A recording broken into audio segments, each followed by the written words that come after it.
نارسسسٹک personality ڈس order کی جو check list ہے اس کے بارے میں. اس میں جو سب سے پہلی چیز جو کہ میں مینشن کروں گی وہ یہ ہے کہ ایسے لوگ جو ہوتے ہیں ان کے ساتھ کمیونیکیٹ کرنا از نیئرلی امپاسبل.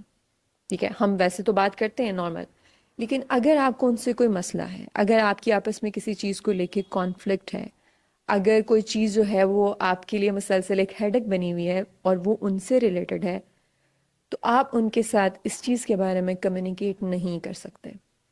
کیونکہ ایسے لوگ جو ہوتے ہیں ان کے اندر بہت زیادہ ایگو ہوتی ہے. They have big big big ego. Deep down چاہے وہ اس چیز کو انڈرسٹینڈ کرتے ہوں، اور کسی لیول پہ کچھ لوگ انڈرسٹینڈ کرتے بھی ہیں کہ ان کے ساتھ مسئلہ ہے یا ان کی سائڈ سے غلطی ہوئی ہے، لیکن وہ کبھی بھی اپنی غلطی کو اکنالج نہیں کرتے ہیں. اور آپ ان کے ساتھ ان کی پرابلمس کے بارے میں یا ان کی کچھ چیزیں آپ کو کیسے امپیکٹ کر